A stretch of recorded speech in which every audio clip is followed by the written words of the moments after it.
রিশাদ আর ফিজ দুজনে দুই ধাঁচের বোলার হলেও নেদারল্যান্ডস বধের কাজটা কিন্তু করেছেন কাঁধে কাঁধ মিলিয়ে। একজনের ঘূর্ণি জাদু আর আরেকজনের মরণ কামড় কাটার কোনো কিছুরই যেন জবাব ছিল না ডাচদের কাছে।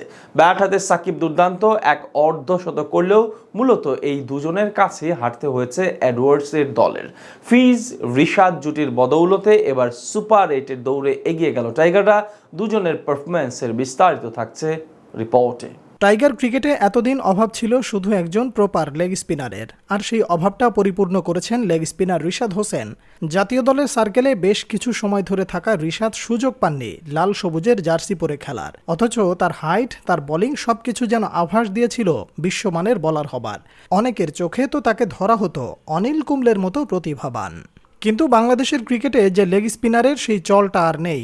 এদেশের ক্রিকেট কালচারে বরাবরের মতো রিশাদও অবহেলিত থেকেছেন ম্যাচের পর ম্যাচ, এমনকি তাকে ঘরোয়া লিগেও থাকতে হয়েছে বেঞ্চে বসে। লেগ স্পিনারদের চিরচরিত এক অভ্যাস অতিরিক্ত রান দেয়া, যদিও উইকেট তোলার কাজটা অন্য সব বোলারদের থেকে বেশি লেগ স্পিনাররাই। তবে তা সত্ত্বেও রান দেওয়ার কথা মাথায় রেখে অনেকেই দলে রাখতে চায় না কোনো লেগ স্পিনার, সে কারণেই সব জায়গা থেকে বঞ্চিত হতেন রিশাদ। তবে টাইগার দলের কোচ হাথুরু সিংহের একগুঁয়েমিতায় দলে রাখা হয় রিশাদকে, আর দলে সুযোগ পেয়েই কোচের আস্থার প্রতিদান দেন হাতে নাতে এই লেগি। একের পর এক ম্যাচে ঘুরিয়ে দিচ্ছেন ম্যাচের মোড়। শ্রীলঙ্কার বিপক্ষে তাই তো ম্যাচ সেরার খেতাবটাও নিজের নামের পাশে পেয়ে যান রিশাদ। দক্ষিণ আফ্রিকার বিপক্ষে অবশ্য কিছুটা খরুচে থাকেন এই বোলার, তবে নেদারল্যান্ডসের বিপক্ষে আবারও নিজের পুরনো রূপে ফিরে এসেছেন এই লেগি। মূলত তার ঘূর্ণি জাদুতে ঘুরে যায় ম্যাচের মোড়।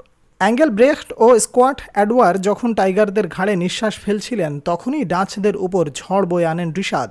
তার লেগ স্পিনের সামনে দিশে হারা হয়ে যায় ব্যাটাররা। একই ওভারে 2 উইকেট তুলে নিয়ে বাংলাদেশকে ম্যাচে ফেরান রিশাদ। ধূলিসাৎ করে দেন নেদারল্যান্ডসের জয়ের স্বপ্ন। রিশাদের লেগ স্পিন ঘূর্ণি জাদুর দিনে নেদারল্যান্ডসের ব্যাটারদের নিজেদের কাঁটারে নাচিয়ে ছেড়েছেন Mustafiz. Musta is never coming back বলে মুখে ফেনা তোলা টাইগার সমর্থকেরা এখন মানতে বাধ্য হয়েছে ফিজ মেড হিজ কাম ব্যাক। এবারের বিশ্বকাপে টাইগারদের বোলিং ইউনিটের নেতৃত্বটা যে তিনিই দিচ্ছেন, যদিও উইকেট অবশ্য কথা বলছে না ফিজের পক্ষে, কেননা 3 ম্যাচে মাত্র 4 উইকেট পাওয়া ফিজের আসল খেলাটা লুকিয়ে আছে ডেথ ওভারে। শেষ দিকে তার কাটারের জাদুতেই কুপোকাত হয়েছে সব বাঘা বাঘা ব্যাটাররাই। নেদারল্যান্ডসের সাথেও সেই একই ফিজের দেখা মিলেছে বৃহস্পতিবার।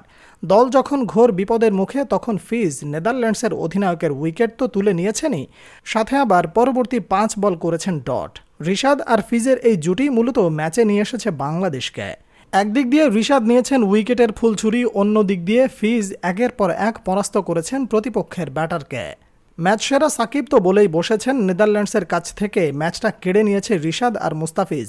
আর কথাটা অস্বীকার করারও কোনো উপায় নেই, কেননা যখন বাকি সবাই ঠিকমতো পারফর্ম করতে পারেননি, তখন এই দুজনে মিলে ম্যাচ জয় রেখেছেন যথেষ্ট ভূমিকা।